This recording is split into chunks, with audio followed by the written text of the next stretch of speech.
Teka muna, gusto mo bang malaman ang sikreto para makamit ang mga pangarap mo? Mas simple lang yan kaysa iniisip mo. Ang magagandang gawi ay parang mga superpower. Tinutulungan ka nitong manatiling focused, productive at mas masaya. Isipin mong gumigising ka ng maaga, feeling refreshed, at may oras para sa masarap na almusal. Ang sarap, diba? Una, ayusin ang iyong kama tuwing umaga. Maliit na panalo lang yan pero nagbibigay ng positibong tono sa araw mo.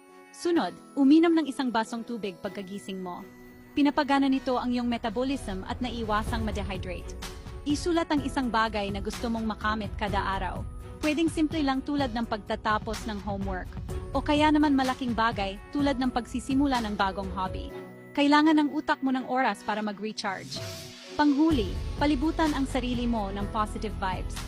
Makipag-usap sa mga kaibigang nagbibigay inspirasyon, makinig sa uplifting music, at iwasan ang negativity.